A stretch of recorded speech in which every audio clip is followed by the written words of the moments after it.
Ja, hvala Zvonka. Mislim, da je zelo dobro, da smo se odločili za dialog, ker lahko me kadarkoli prekineš, ne? Mogoče lahko tudi vrnemo odmor poslušalcem, tako da vsako vprašanje se da odgovoriti v enem stavku. Čeprav preden bi šel na to mojo navdušenje nad tehnologijo, digitalno tehnologijo, bi sem rekel, da pravzaprav ta dva predavatelja pred mano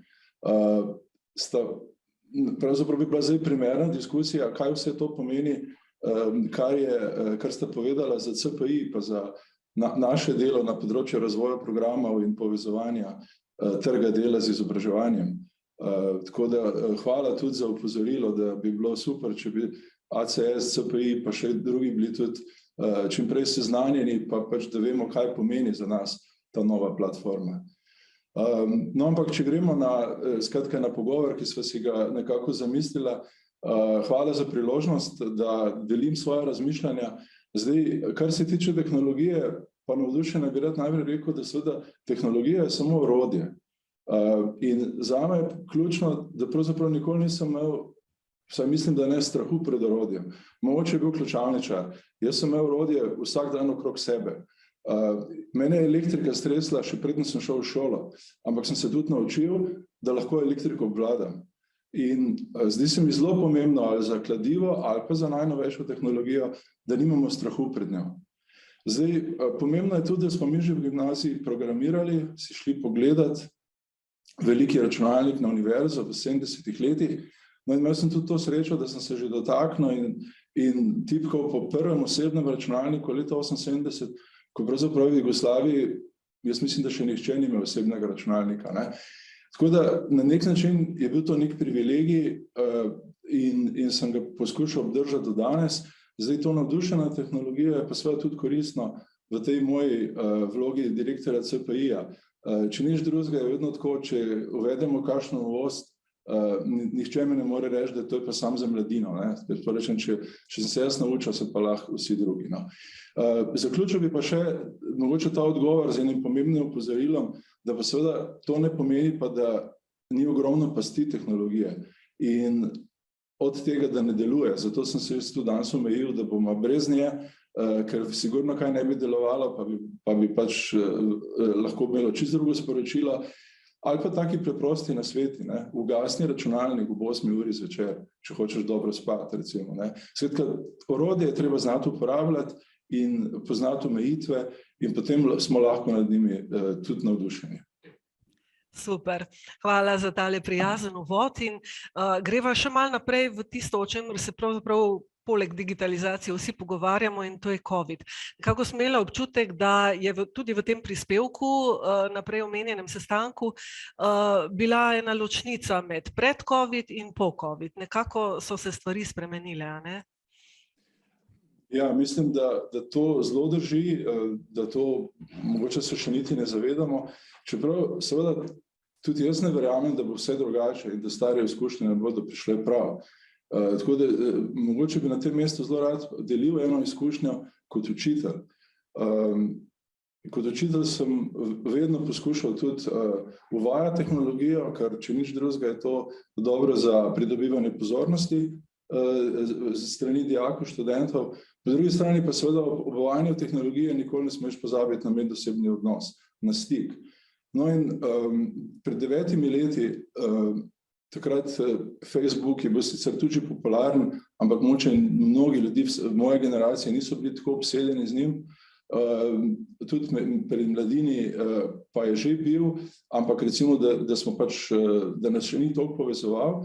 Jaz sem pa leta 9 učil na srednji šoli, upravno-administrativni, imel zelo zahtevne dijake, no in ko sem videl, da pravzaprav v tisti uri z njimi zelo težko kaj dosežem, ali pa bistveno premalo, ne, smo potem delali v skupinah in smo imeli na Facebooku skupine.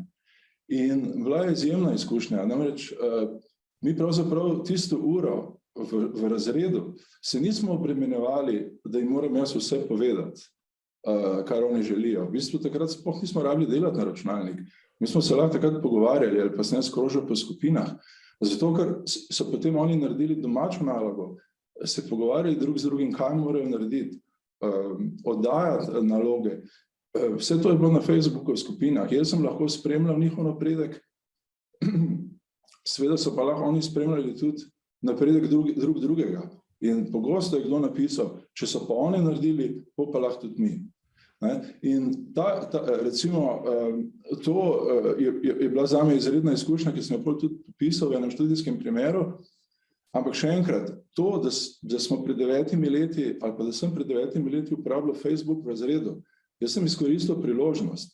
Jaz takrat nikoli nisem verjel in da bo zdaj pa vse poteklo na Facebooku in to se mi zdi pomembno. Priložnost ni napoved dogajanja. Mi ne vemo, kaj se bo zgodilo, lahko ugibamo po najboljših močeh, ampak med številnimi priložnostmi se bodo nekatere stvari se pa bodo uresničile. In eno v tem, da smo odprti, da vzamemo v roke to, kar imamo in se pravzaprav izkoristimo to priložnost vedno znova, ne pa da pravzaprav obupamo ali pa da nas je strah. Mogoče še to, da vse to, kar doživljamo, je zadnjič nekdo primerjal z vojno. Pravi, mrtvi so, nasprotne strani so, žrtve so take in drugačne, negotovost je velika, velik socialni pritisk. In po vsaki vojni v zgodovini vemo, da so se družba pa odnosi zelo spremenili. Tako da realno gledano si ne moramo zatiskati oči, da bo po 16. valu epidemije pa spet vse normalno, pa bomo živeli tako kot nekoč. Ja, drugače bo.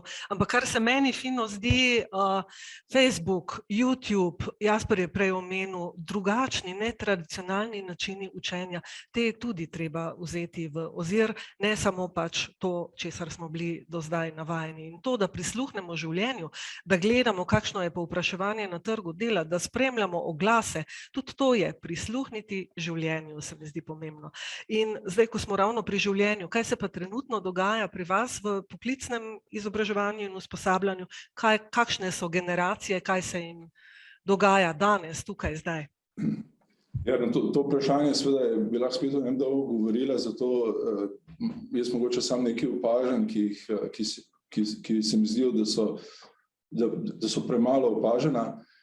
Med mladimi so zmeraj večje razlike. Nekdo, ki je star 16 let, je lahko na socialni stopnji zrelosti 12-letnega otroka ali pa 22-letnega.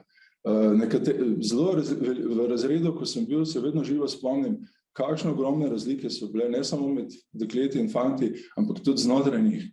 In seveda vse te razlike v statusu, v znanju, v predznanju, v fizičnem in osebnem razvoju vplivajo na delo učiteljev. Preprosto ni možen enoten pristop, zato je ta govor o diferenciranem pristopu, o individualizaciji pouka tako pomemben. To ne pomeni, da se ukvarjamo z vsakim posebej, pomeni pa, da upoštevamo razlike med njimi. To je ena stvar, ki se mi zdi, da zmeraj pomembna in v tem smislu tudi na CPI-ju razvijamo modele individualizacije. Po drugi strani je pa še nekaj, da polovica mladih, ki so vpisani na poklicno strokovno izobraževanje, se potem vpiše na terciarno izobraževanje. Žal sicer večina ni uspešna ali pa manj kot polovica, ampak dejstvo pa je, da ta pričakovanja srednješolcev, da bodo šli pol naprej študirati, pomeni, da pravzaprav ta vez med to, kar pravzaprav vsebino, ki jo dobijo v šoli, in pa med pričakovanjem poklicem je šibka. Zato so oni pogosto nezadovoljni z vsebino in pa delodajalci so nezadovoljni z njimi. In zato ni presenečenje, da pravzaprav je ena študija CDFOP-a povedala, da je relativno nizka kakovost našega poklicnega usposabljanja v praksi, to se pravi poklicno na delovnem mestu, nismo lahko posebej zadovoljni z neko poprečno kakovostjo. Po drugi strani je pa seveda ogromno dobrih primerov. Mislim, pobude na šolah,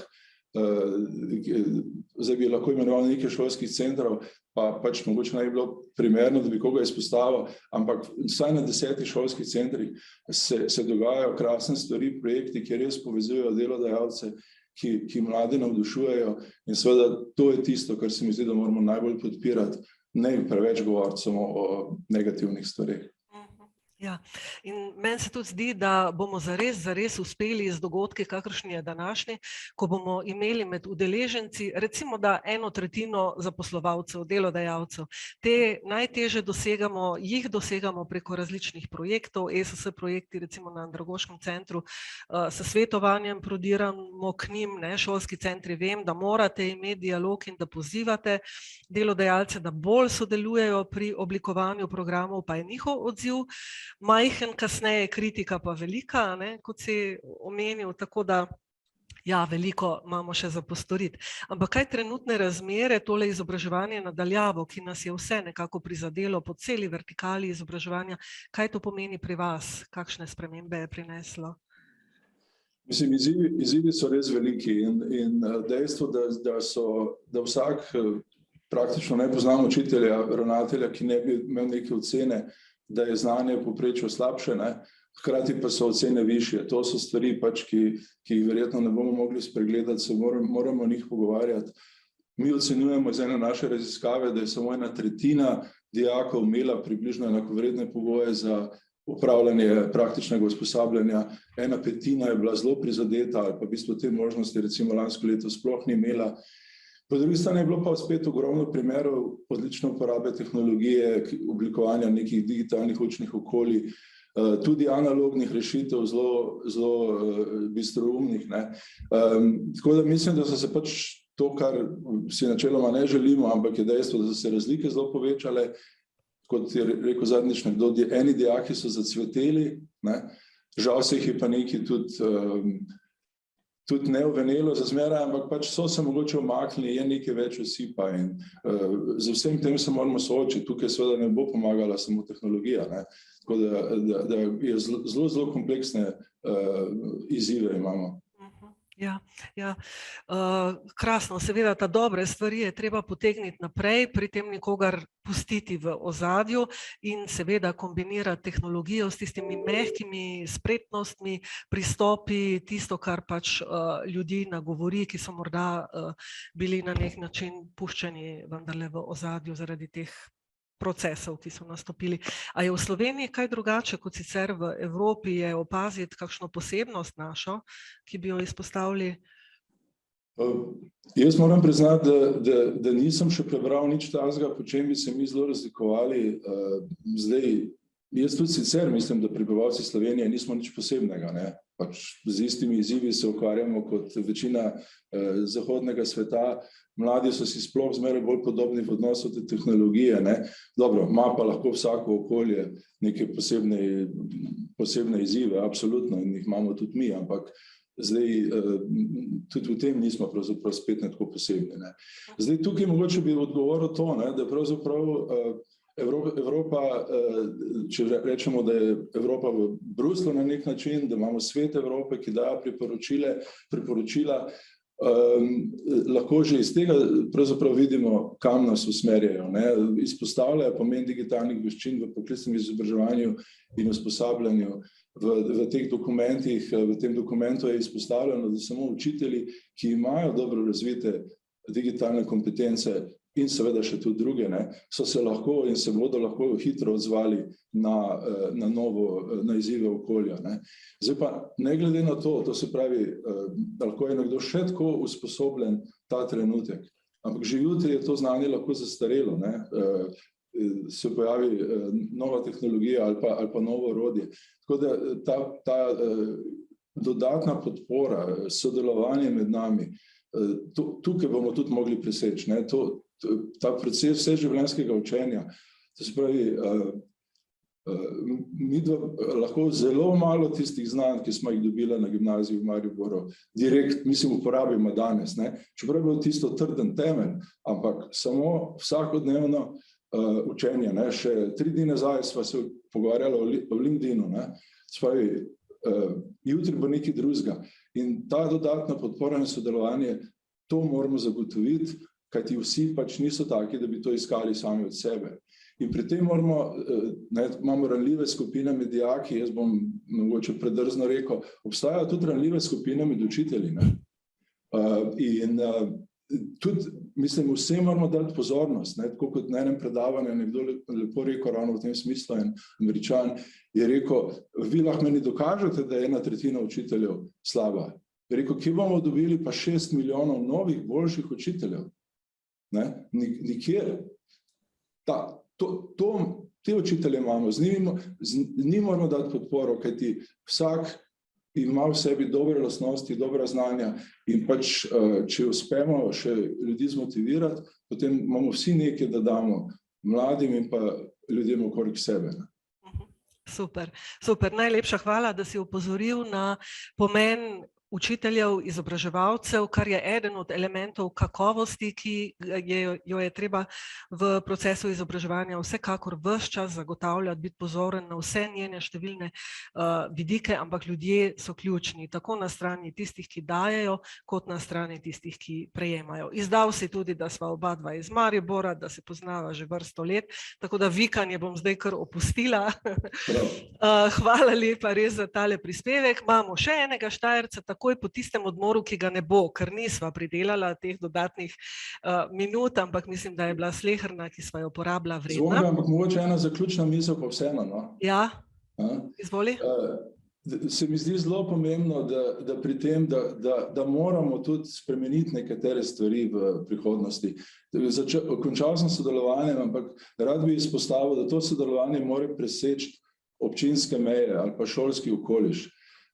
Ravno zdaj delamo neke standarde za opremo šol v sodelovanju z ministrstvom in želje in nova oprema so neskončna, ampak če tukaj ne bomo razmišljali, da bomo neko opremo delili, da bomo morali mogoče narediti nek skupen regionalni tehnološki center. Recimo, platforme digitalne so krasna stvar, poznamo simulatorje, tudi za frizerja lahko naredimo simulator ali pa za vse, ampak to seveda niso stvari, ki jih lahko naredimo na posamezni šoli ali pa v enem malem projektu. Tako da zdi se mi zelo pomembno, no, da mogoče tudi presežemo to pojmovanje moje šole kot nekega fizične stavbe. Moja šola je lahko odlična povezava z celim svetom. Midva smo bila študenta na izmenjavi fizično, danes je lahko vsak študent na izmenjavi navidezno. In to lahko je vsak dan na izmenjavi. Tako da to se mi zdi, no, da bi vseeno dodal, da seveda res je treba razmišljati drugače o nekaterih vzorcih stvari in te meje fizične, časovne se z digitalizacijo zelo rahljajo in če tega ne bomo sprejeli, potem pač ne bodo to priložnosti, bodo prej nevarnosti.